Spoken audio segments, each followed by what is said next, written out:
Bagi masyarakat Indonesia, bulu tangkis bukan sekadar cabang olahraga prestasi. Olahraga ini adalah identitas, sebuah pilar kebanggaan nasional yang hampir selalu mampu menyatukan jutaan pasang mata di seluruh penjuru negeri setiap kali shuttlecock meluncur di atas lapangan hijau. Dari deretan trofi All England hingga derap langkah pejuang di arena Olimpiade, bulu tangkis adalah rumah bagi sejarah kejayaan merah putih. Namun apa rasanya ketika rumah kebanggaan itu tiba-tiba diguncang oleh sebuah badai yang tidak pernah atau mungkin enggan kita bayangkan sebelumnya. Dalam beberapa hari terakhir, jagat bulu tangkis tanah air dikejutkan oleh sebuah rumor sensitif dan masif. Isu match fixing atau pengaturan skor kembali mencuat dan menghantam fondasi moral pembinaan prestasi kita. Isu ini bukan sekadar angin lalu, gelombang kejutnya langsung terasa nyata. Mundurnya sejumlah pasangan dari kejuaraan bergengsi level dunia, langkah cepat perombakan komposisi di Platnas Cipayung, hingga diskusi serius di kalangan praktisi hukum olahraga mengenai ancaman jerat pidana. Kali ini kita tidak akan berspekulasi, kita tidak akan menghakimi, karena di atas segalanya asas praduga tak bersalah adalah hukum tertinggi yang harus kita junjung tinggi. Namun sebagai pencinta olahraga yang objektif, kita juga tidak boleh menutup mata. Ada apa sebenarnya di balik badai yang menerpa bulu tangkis Indonesia hari ini? Mari kita bedah rekam jejak, dinamika, dan langkah antisipasi yang tengah diambil oleh pemangku kebijakan. Mari kita letakkan faktanya di atas meja. Badai ini mulai berembus kencang ketika publik dihadapkan pada keputusan krusial di sektor ganda campuran.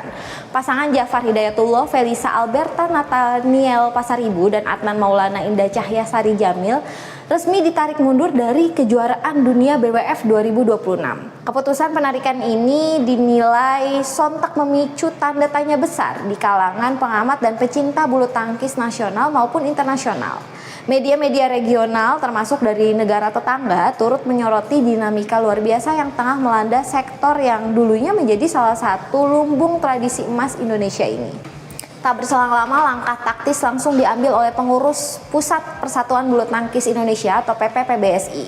Di tengah memanasnya isu pengaturan skor, Kepala Bidang Pembinaan dan Prestasi PPPBSI, Eng Hian, bergerak cepat merombak komposisi pemain.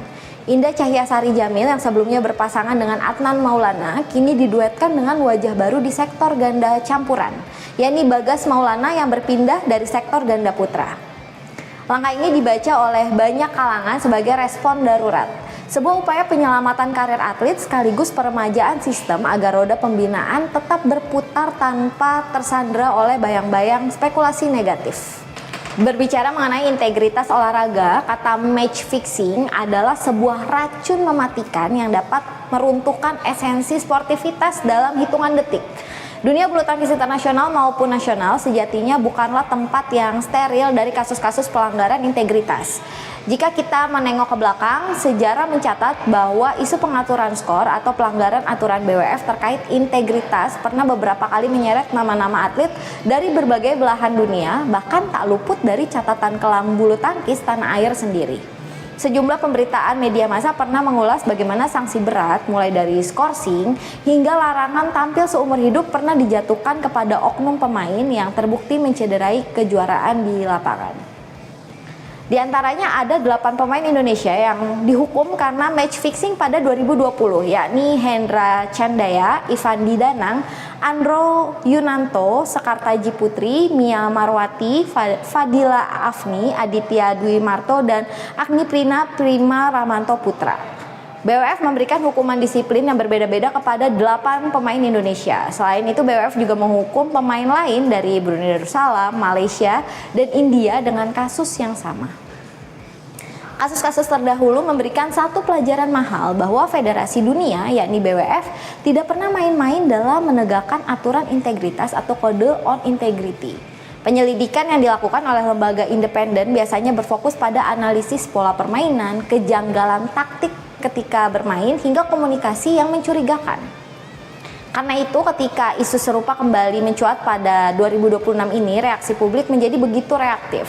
Trauma masa lalu berpadu dengan kekhawatiran bahwa citra bulu tangkis Indonesia di kancah internasional bisa kembali tercoreng. Yang membuat situasi kali ini terasa jauh lebih serius dan kompleks adalah masuknya ranah hukum formal ke dalam diskursus publik. Sejumlah praktisi hukum olahraga mulai angkat bicara mengingat bahwa praktik match fixing bukan lagi sekadar pelanggaran etik integral organisasi atau federasi semata. Dalam kerangka hukum positif di Indonesia maupun regulasi anti korupsi olahraga global, pengaturan skor dapat dikategorikan sebagai tindakan curang yang merugikan ekosistem industri olahraga secara keseluruhan, bahkan membuka celah bagi jerat pidana jika terbukti melibatkan sindikat perjudian ilegal. Namun sekali lagi, disinilah letak pentingnya kearifan kita sebagai pengamat dan penikmat informasi. Hingga detik ini investigasi resmi masih berjalan. Belum ada keputusan final atau vonis resmi yang dikeluarkan oleh Badan Atletik Dunia atau BWF maupun lembaga berwenang lainnya terhadap nama-nama yang tengah menjadi sorotan. Asas praduga tak praduga harus dikedepankan dengan ketat. Kita tidak boleh menghakimi atlet-atlet muda kita yang telah mendedikasikan keringat, air mata, dan masa muda mereka untuk mengharumkan nama bangsa. Sebelum ada bukti hukum yang sah dan meyakinkan yang diverifikasi melalui investigasi yang transparan dan akuntabel. Lantas apa arti dari semua dinamika ini bagi masa depan bulu tangkis Indonesia? Di satu sisi, badai ini menguji mentalitas para pengurus, pelatih, dan juga atlet. Kehadiran tokoh-tokoh senior seperti Nova Widianto yang kembali ke kancah pembinaan domestik serta rotasi pemain yang berani diambil oleh PBSI menunjukkan bahwa organisasi tidak tinggal diam. Ada keinginan kuat untuk melakukan pembersihan, pembenahan, dan rekonstruksi sistem pertahanan integritas dari dalam. Namun di sisi lain, tantangan terbesar kita adalah bagaimana menjaga mentalitas generasi muda bulu tangkis Indonesia agar tidak runtuh di tengah terpaan opini publik yang kejam di media sosial. Olahraga adalah panggung pembentukan karakter. Ketika sebuah kesalahan atau dugaan muncul, sistem yang sehat harus mampu merespon dengan ketegasan hukum, transparansi penuh, sekaligus perlindungan proporsional terhadap hak-hak dasar atlet sebagai manusia. Publik bulu tangkis Indonesia kini menanti dengan penuh kesabaran, menunggu putusan resmi BWF, menunggu investigasi yang jujur tanpa intervensi, dan yang terpenting menunggu kebangkitan sektor ganda campuran kita dari balik reruntuhan keraguan. Integritas adalah harga mati. Tanpa kejujuran di atas lapangan, kemenangan sekecil apapun akan kehilangan makna substansialnya. Namun keadilan juga merupakan pilar utama yang tidak boleh dikorbankan demi memuaskan dahaga sensasi sesaat.